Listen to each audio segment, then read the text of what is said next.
Well, hello. I've got a little story to share with you. A few weeks ago, I was asked to drive a crew in a 15-passenger van all the way to South Dakota to visit the Oglala tribe of the Lakota Indians in the Sioux Nation. Now, these people live in conditions that are about equal with what you might find in Haiti. 80% unemployment, tremendous amount of poverty, children with very little food, no apparent social services or child protective services, children in broken homes, some not being cared for, abuse, neglect, gang activity. The list goes on.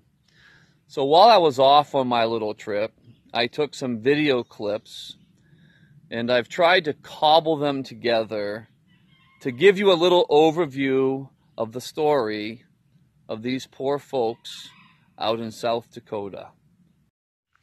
We left at 4 a.m. from Mountain City, Tennessee in a 15-passenger van, and we headed west. It took us 2 days. We covered about 1,700 miles getting there. We stayed in a small motel campground out there in the little town called Interior, which is just on the edge of the reservation, which quite honestly is in the middle of nowhere.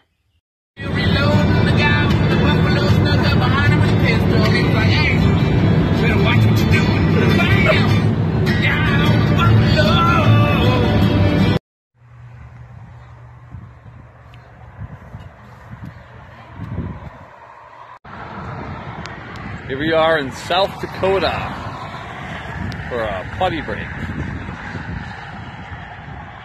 We're only a few hours away from our destination, which is the Lakota Indian tribe. We're going to be stationed in a town called Interior in South Dakota. A little music, rockin' in, rollin'. Down to the beach, I'm strolling. She goes, don't get my head, not fun.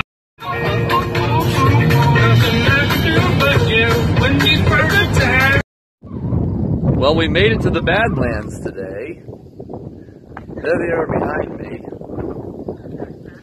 There's some of my crew.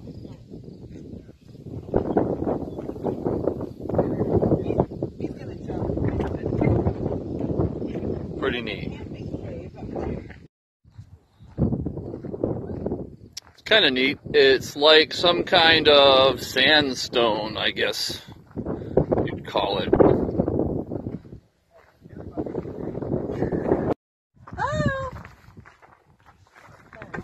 Oh boy.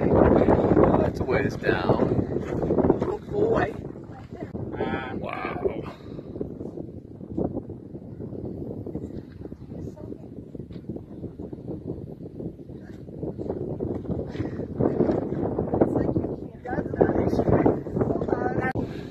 Tomorrow we have a day of rest, and then we're going to go visit the children of the Lakota tribe.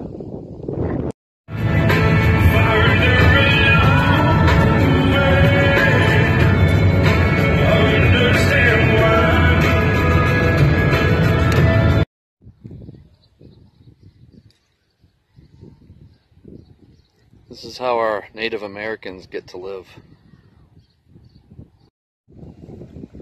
It's kind of rough here. Fair number of snakes, we're told, and wild dogs to look out for.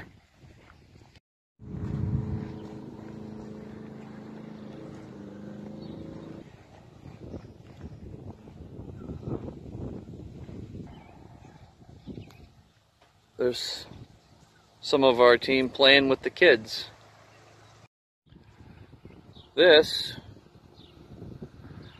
is the Elderly Meal Center. Yet another burnt out place, in a place where there's not enough housing.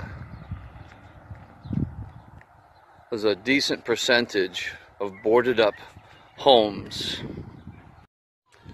We were just talking to a lady, and the best house here for her is a tent. She's living in a tent covered in a tarp out here because there's no place for her. Yet probably 5–10% of these homes are boarded up or burnt out. We're in the little township called Wanblee, which means eagle.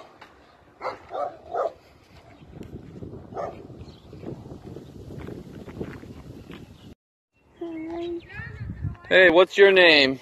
No. Johanna. And who's this guy? Stitch. Stitch. Hello, Stitch. He's so little. That's great. Little dog.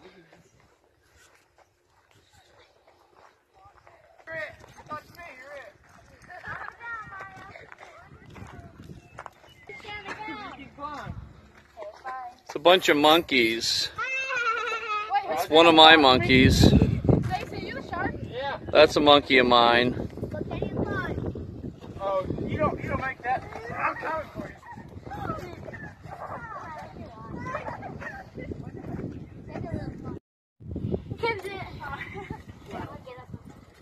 Where did that happen anyway?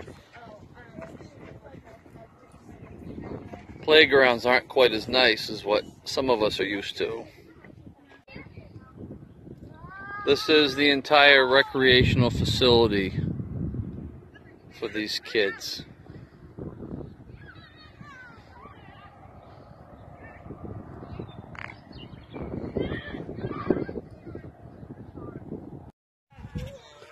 We got a pickup game of ball going behind me.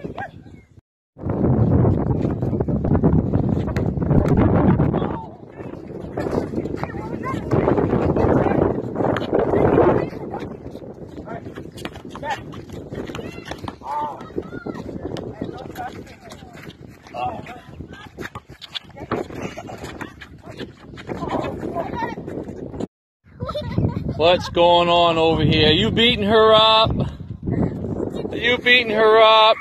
No, she's tickling.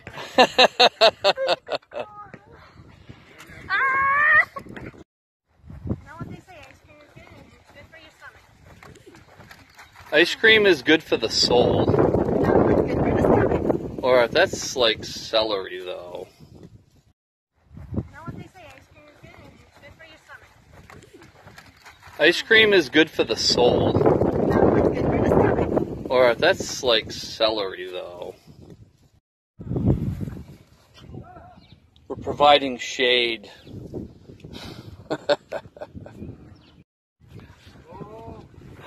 Don't even know what to say.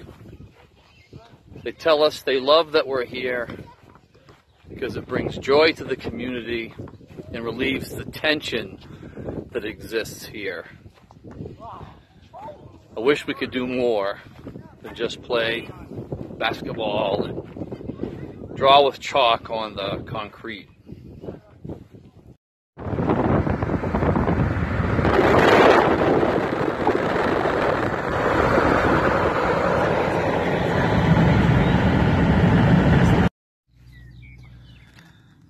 Today was kind of emotionally exhausting. Precious children, just precious, who love being loved, love having the attention on them. They're living in squalor. Meth is prevalent. Suicide is a regular part of life. Everybody I met had lost somebody to suicide. I spent some time talking with a grandfather who had just lost his granddaughter to suicide. She hung herself. What do you say to that?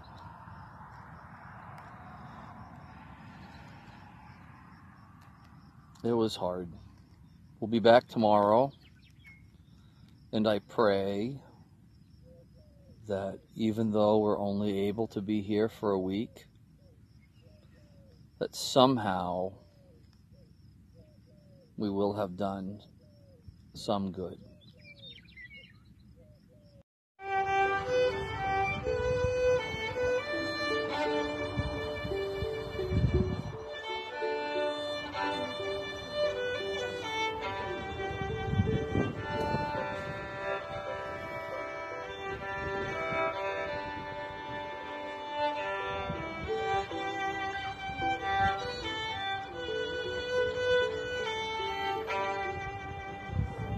Hold on. What is that? Let's take my grandmother. Getting some new nets up. Oh, yeah.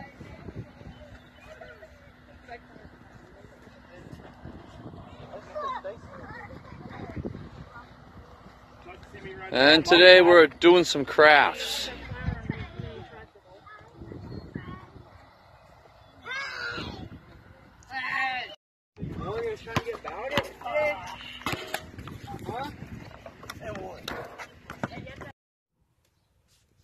Well, we had a little rain, so the kids abandoned ship temporarily, and I'm hiding under my little table rain shelter until the van can get back. All of the Lakota that I have met are warm, friendly folks. We've really enjoyed spending time with the kids and the adults too. We even had a few grandpas stop by. One came by today on his horse named Sage.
The water tower in the distance is at the school.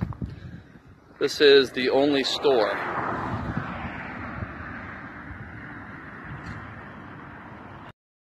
Nice drawing.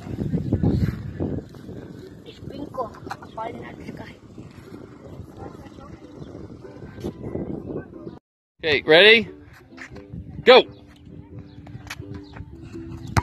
Oh, do it again! Go up! Oh, score! So, in Matthew, the book of Matthew in the Bible, it tells us that, and as Jesus passed on from there, 2 blind men followed him, crying aloud, "Have mercy on us, Son of David." When he entered the house, the blind men came to him, and Jesus said to them, Well, we had a little problem. We've actually had 2. We lost the brakes yesterday. Thankfully, we lost them in a driveway. This morning, I had to travel about 45 minutes with no real brakes to this garage here, J&S, and he's hopefully going to help me out and get these brake lines patched up. 2 days ago, we lost the aluminum coolant line to the rear heater, and we had to cut this part out using my handy dandy Leatherman, and I was able to salvage some parts off an old junk vehicle we found and get us back on the road.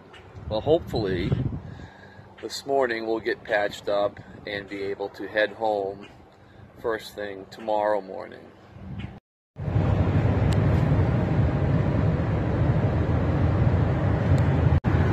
Well, we're back on the road again. It sure is nice to have breaks. You don't appreciate them until they're gone. So this is the Badlands, if you've never been here.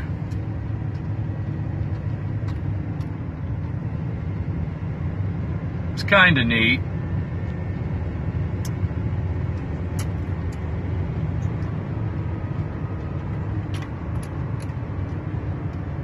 It's a lot more fun with brakes. Some of these corners were kind of sketchy. This is the place we've been staying at, over here on the right.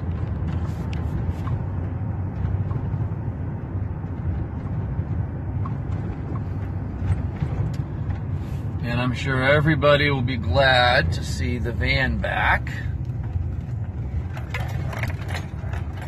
We had rooms 9 and 10 that are directly in front of us, but for tonight we're in some little cabins, which my wife say are nothing more than storage buildings, because they're booked for tonight. You see Rick, that's the owner, kneeling down, messing with something here. Him and his wife own this place, and they're an awful sweet couple. And there's our little cabins for the night. I see our stuff. I don't see any kiddos.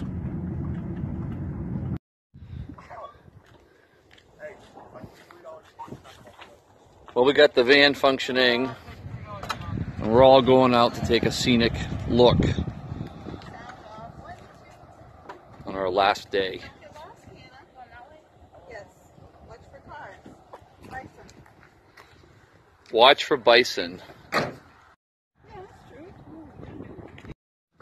Now we're walking up this hill because everybody else is. Pretty cool.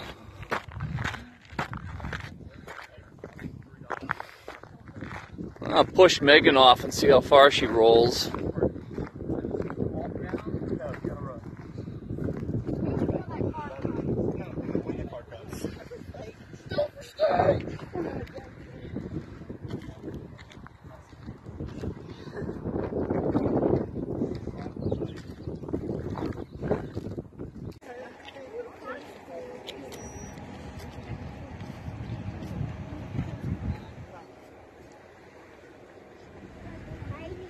Well, we traveled for 2 days and covered another 1,700 miles about, and pulled safely into the parking lot in Mountain City, Tennessee, about 9 o'clock the other night.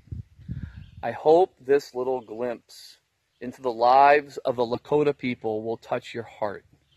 They have so much going against them. They are in the middle of nowhere. There are no jobs. It is nearly a 200-mile round trip to the nearest city where there would be jobs for them. 80% unemployment, a raging drug and alcohol problem, broken homes, so much against them.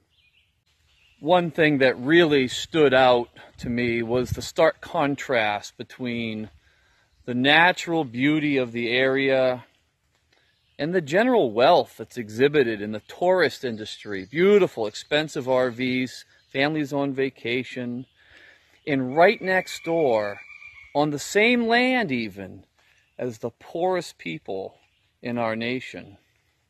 And it begs the question, what can we do about it? What should we do about it? Do we throw money at them? Send them all off to schools and figure a whole bunch of education will fix this mess? Done a lot of thinking, and you know, I don't think any of those things are going to do it. I think it's more a condition of the heart. It's a spiritual problem. And there is only one person, I think, that can help the Lakota Indians. And I think that's the Lord Jesus. And I would ask you to pray for them. And maybe God will lead you over to South Dakota to interact with these marvelous people, and maybe God could work through us and make a real difference for these folks.